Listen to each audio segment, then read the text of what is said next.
नमस्कार दोस्तों, मैं नरेंद्र कुमार एक बार फिर आप सभी का अपने YouTube चैनल मैथ्स एडवाइजरी में स्वागत करता हूं।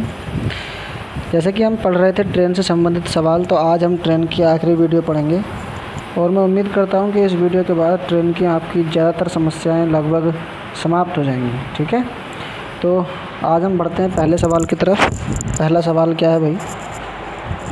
आज का पहला सवाल है, एक कार एक निश्चित दूरी 60 किलोमीटर प्रति घंटा की चाल से 210 मिनट में तय करती है।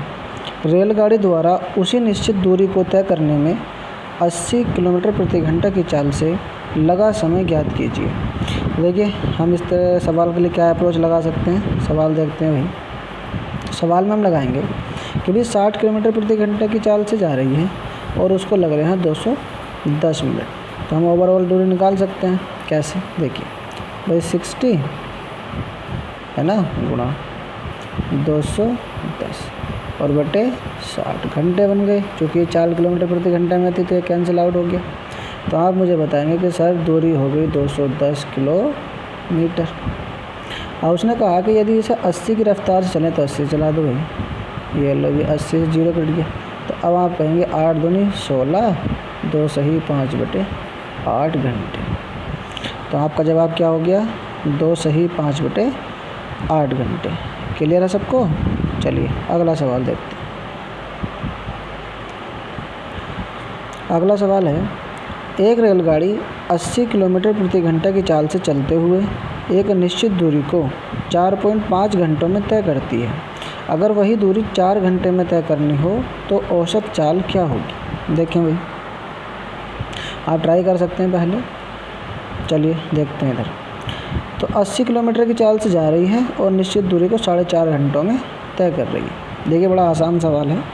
कैसे करेंगे भाई? 80 की रफ्तार है, 4.5 से जा रही है, टोटल दूरी आ गई।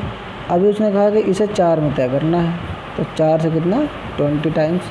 आप देखेंगे ये 0 कट के दशमलव हटा 0, 1 0 से 0, 45 दूनी 90। आप कहेंगे 90 किलोमीटर प्रति घंटा इसकी चाल। क्लियर हुई? देखिए, इससे शॉर्ट नहीं मिलेगा आपको। ओके, आगे बढ़ते हैं अगले सवाल की तरफ। तीसरा सवाल आप वीडियो रोक करके कर सकते हैं ट्राई, क्योंकि मैं इस तरह का सवाल पहले भी आपको करवा चुका हूँ 2-3 सवाल। ठीक है, तो आप एक बार इसको ट्राई करिए, देखिए फिर आप क्या अप्रोच लगाते हैं इस सवाल में, करिएगा। देखो भाई, कैसे करेंगे इस सवाल के लिए हम। उसने कहा कि एक रेलगाड़ी है जो 390 मीटर लंबे प्लेटफॉर्म को तथा प्लेटफॉर्म पर खड़े लैंप पोस्ट को पार करने में क्रमशः 28 सेकंड तथा 27 सेकंड का समय लेती है। रेलगाड़ी की लंबाई मीटर में बतानी है आपको। देखो, जब वो प्लेटफॉर्म को पार कर रही है तो अपनी लंबाई प्लस प्लेटफॉर्म की लंबाई तय कर रही है, लेकिन जब वो लैंप पोस्ट को पार कर रही है तो केवल अपनी ही लंबाई तय कर रही। तो हमने बताया था इस सवाल में क्या करते हैं, हम टाइम का गैप ले लेते हैं। ठीक है, तो टाइम का जो गैप होता है इस तरह के सवालों में, वही प्लेटफॉर्म के जो दूरी होती है उसी के बराबर होता है। तो कितने का गैप है जी? 21 का। ठीक है, 21, और 21 के बराबर किसको दिया है?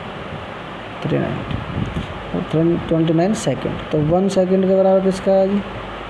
390/21। अब आप मुझे बताएंगे, उसने कहा इतने सेकंड का समय लेती है, तो रेलगाड़ी की लंबाई बताओ। अब मुझे बताओ भाई, 7 सेकंड में ट्रेन अपनी दूरी तय कर रही थी, तो 7 से मैंने मल्टीप्लाई कर दिया, 7 से 3 टाइम्स और 3 से 130 टाइम्स। तो इसकी जो चाल आ गई, सॉरी दूरी आ गई, वो कितने की लंबाई? 130 मीटर। क्लियर है सबको? ठीक है, आगे बढ़ते हैं भाई। ये लीजिए, इसको भी आप ट्राई करिए, क्या होगा इस सवाल का आंसर। अच्छा सवाल है ये भी, देखिए आप क्या हो सकता है।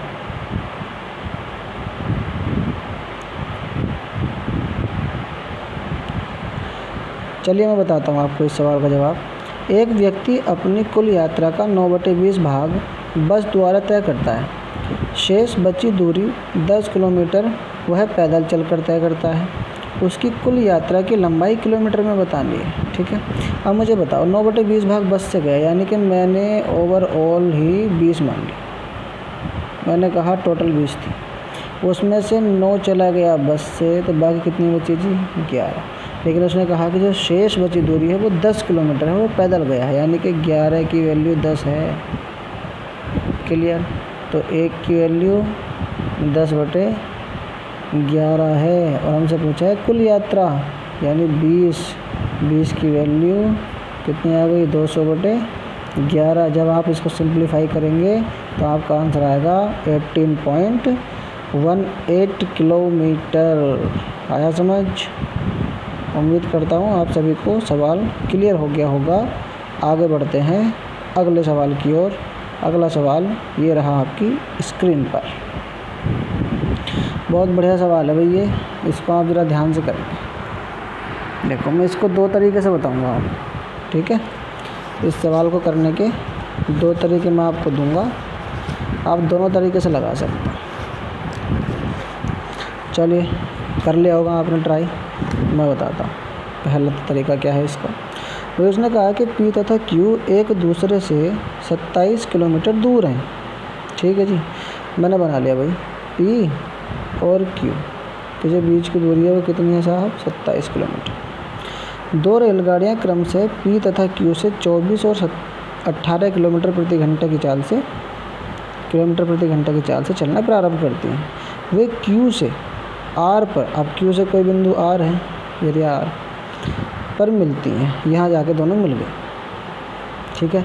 ये वाले भी यहाँ मिल गई और ये वाले भी यहाँ मिल गई। वे बताइए QR की दूरी कितनी है। आपसे ये वाला एरिया पूछा, ये QR कितना है, अब मुझे बताओ। देखो पहला तरीका तो ये है, मुझे बताओ ये ट्रेनें कब मिलेंगी, जब ये ट्रेनें अपने बीच की दूरी यानी कि 27 किलोमीटर को कवर कर देंगी।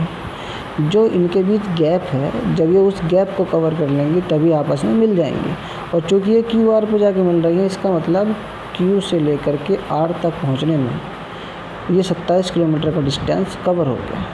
ठीक है, चलिए अब मुझे बताओ 2 तरीके हैं। चूँकि दोनों एक ही डायरेक्शन में जा रही हैं तो चालों का अंतर लेना होता है, यानी कि 27 किलोमीटर की दूरी को कवर करने में चूँकि चालें एक ही डायरेक्शन में हैं तो अंतर कितना आ गया 6।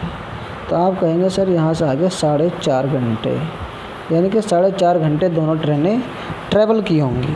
अब मुझे बताइए Q की रफ्तार कितनी है जी 18 का मतलब क्या हो गया 18 गुणा 4.5 का मतलब कितना हो गया जी 9/2, 2 से 9 टाइम्स, तो 9 9 जा 81 किलोमीटर, यानी कि QR की जो आपकी दूरी है वो कितनी है 81 किलोमीटर। ये तो था पहला तरीका। क्या था भाई पहला तरीका, दोबारा समझ लो भाई। P और Q के बीच की दूरी 27 है और उन्होंने कहा कि जो दोनों ट्रेनें हैं वो आपस में R पे जाके मिल रही हैं, तो उन्होंने Q और R के बीच की दूरी बताइए, पूछी है कि कितनी होगी। मैंने आपको बताया कि P और Q के बीच की दूरी 27 है। ठीक, अब ये 27 है, ये आपस में तभी मिलेंगे जब ये 27 दूरी को कवर कर लेंगे। ठीक है, अब चूँकि दोनों की डायरेक्शन सेम है, मैंने कहा कि ये 27 दूरी कवर करने के लिए दोनों की डायरेक्शन सेम है, दोनों एक ही दिशा में जा रही हैं, तो 27 बटे दोनों का गैप कितना हुआ चालों का 6। तो कितना समय लगा जी 4.5 घंटे, यानी कि 4.5 घंटे। इसका मतलब ये हुआ कि ये P भी 4.5 घंटे चली है और Q भी 4.5 घंटे चली है। चूँकि मुझे QR की दूरी चाहिए थी, इसलिए मैंने डायरेक्ट क्या कर दिया Q वाली चाल ले ली। Q वाली चाल कितनी थी साहब 18 गुणा 9/2, यानी कि 81 किलोमीटर। तो QR के बीच की दूरी कितनी होगी 81 किलोमीटर। क्लियर है यहाँ तक? चलो दूसरा तरीका क्या है उसे समझ लो।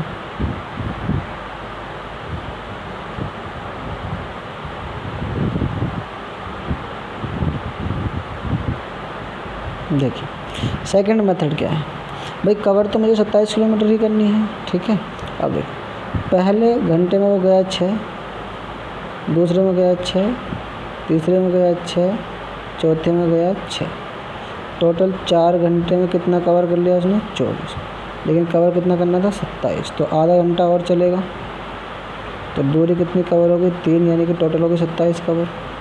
मतलब कि 27 किलोमीटर कवर हो गई कितने घंटे में 4.5 घंटे में। फिर से वही बात, बस फिर कुछ नहीं करना, 18 गुणा 9/2, 2 से 9 टाइम्स और 9 9 जा 81 किलोमीटर। आया समझ?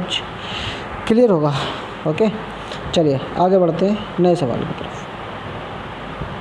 ये सवाल भी बढ़िया है और इस जैसे सवाल भी मैं आपको करवा चुका हूँ, इसलिए आप वीडियो को रोकिए और एक बार इसको ट्राई करिए, फिर मेरा सॉल्यूशन देखना, ठीक है। चलिए मैं बताता हूँ भाई। सवाल है, एक रेलगाड़ी अपनी ही दिशा में क्रमशः 3 किलोमीटर प्रति घंटा तथा 5 किलोमीटर प्रति घंटा की चाल से दौड़ने वाले व्यक्तियों को पार करने में क्रमशः 10 सेकंड और 11 सेकंड का समय लेती है, ठीक है। देखिए वैसे हम इसको ओरल कर सकते हैं, कैसे? 3 को लग रहा है 10, 5 को लग रहा है 11, टोटल 30, इसको 55, यहाँ समय का गैप 1 का, तो 1 बराबर यहाँ गैप कितना 25, तो आंसर आ गया 25 किलोमीटर प्रति घंटा। इससे ज़्यादा समय नहीं लगना इसमें, ठीक है। चलिए आगे बढ़ते हैं अगले सवाल की तरफ। अगला सवाल है, सामान्य चाल के 3/4 भाग से यात्रा करने पर एक व्यक्ति नियत समय से 20 मिनट लेट हो जाता है। ऑफिस पहुंचने का उसका नियत समय क्या है? देखो, यानी कि अगर उसकी चाल पहले 4 थी, अब उसने चाल अपनी घटा दी, कितनी कर दी? 3। तो समय, जब मैंने बताया था कि अगर डिस्टेंस कांस्टेंट हो, अगर डिस्टेंस कांस्टेंट हो तो हम क्या करते हैं भाई कि जो चालों का रेशियो होता है वो 1/t के होता है, ठीक है। ये बात तो क्लियर है सभी को। चलिए तो यहीं से हम ये वाली बात लगाएंगे इसमें, ठीक है। कैसे देखते हैं, जो आपकी स्पीड का रेशियो है वो है भाई 3:4, ठीक है। लेकिन जो टाइम का रेशियो है वो उल्टा होता है, यानी कि 4:3। लेकिन उसने 3, देखो पहले शुरू वाली चाल तो 4 थी, बाद में 3 करी, तो शुरू का टाइम 3 था, बाद में 4 करा, तो कितना टाइम लगा जी? 20 मिनट लेट हो गया। लेट मतलब ज़्यादा लिए, तो 1 की वैल्यू 20। मुझे चाहिए कि उसका एग्जैक्ट टाइम, तो एग्जैक्ट टाइम वही होगा जो उसकी एग्जैक्ट स्पीड में लगा होगा। तो उसकी एग्जैक्ट स्पीड क्या थी? 4, तो 3 वाला समय चाहिए मुझे, तो 20 दिया 60, यानी कि उसका सही समय है 60 मिनट। 60 मिनट, क्लियर है सबको? चलिए आगे बढ़ता हूँ अगले सवाल की तरफ। सवाल को आप लोग ट्राई करें, बहुत बढ़िया, बहुत प्यारा सवाल है और मुझे तो बहुत अच्छा सवाल लगा ये। आप लोग भी इसमें अपनी अप्रोच लगा कर देखें, फिर मैं आपको बताता हूँ इस सवाल का सॉल्यूशन क्या होगा, ठीक है। ट्राई करें, मैं आपको देता हूँ 9 सेकंड।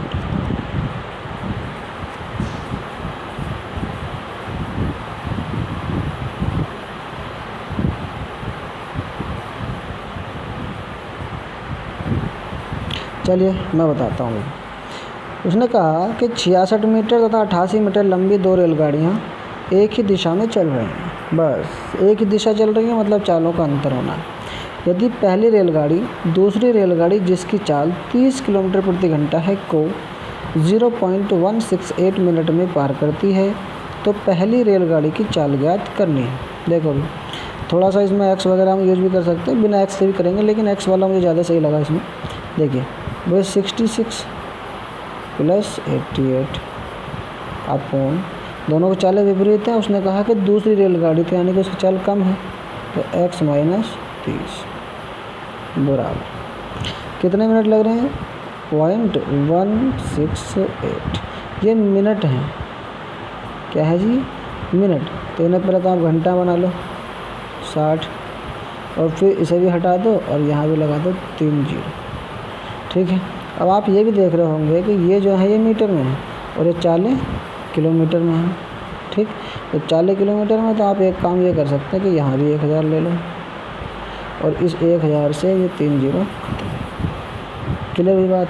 अब देखो यहाँ से आप ध्यान से देखेंगे, ये हो जाता है 154 अपॉन x - 30 और ये हो जाता है 168 अपॉन 60। इसको आप काटेंगे अगर तो ये कटेगा आपका 22 टाइम्स, ये कटेगा आपका 24 टाइम्स 7 से, फिर ये 11 टाइम्स और ये 12 टाइम्स और 12 से 5 टाइम्स। तो आपके पास बना 11 × 5 = 55, यानी कि x - 30 बराबर बना 55। तो मेरे पास x आ गया 85। किलोमीटर प्रति घंटा। ध्यान रखेंगे, ये तरीका है। बस आप इसको चालों को भी चेंज करके आप सवाल को कर सकते थे, ऐसी कोई बड़ी बात नहीं है, ठीक है। चाहे तो आप देख लें एक बार, चलो करते हैं, उससे भी ट्राई करते हैं, इससे आप समझ गए होंगे। देखिए क्या था भाई, वो थोड़ा सा कैलकुलेटिव है सवाल, कोई नहीं भाई। ये 66 + 88, पहले इतना हिस्सा कवर कर लेते हैं और बटे, ये मीटर में है। चालें हमारी अंतर x -30 और इसको हमने लिख दिया 5/18 बराबर, इसको हमने लिख दिया, ये कितना था, इतने मिनट था, तो इसको अब हम सेकंड में बना सकते हैं इसको, चूँकि ये मिनट सेकंड में आ गई है, तो सेकंड में बनाने के लिए कितना बनाना पड़ेगा हमें, 0.168 और इंटू 60 यानी 60। बस ये कैलकुलेशन होगी आपकी और इसको आपको हल करना होगा, ठीक है। इस कैलकुलेशन को आप घर से करेंगे, ये आपका होमवर्क है। आंसर आपका फिर भी वही आएगा, 85 किलोमीटर प्रति घंटा। तो उम्मीद करता हूँ आपको सारी बातें समझ आई होंगी। और ट्रेन चैप्टर से अगर आपकी कोई भी किसी भी प्रकार की समस्या है तो आप नीचे कमेंट बॉक्स में डाल सकते हैं। और दूसरी बात, आप चैनल को लाइक करें, सब्सक्राइब करें, ताकि आपको इसी तरह की लेटेस्ट वीडियो टाइम पे टाइम मिलती रहे। धन्यवाद। आज की वीडियो यहीं पर समाप्त करते हैं। उम्मीद करते हैं कि आपका प्यार इसी तरह बने रहेगा। Thank you.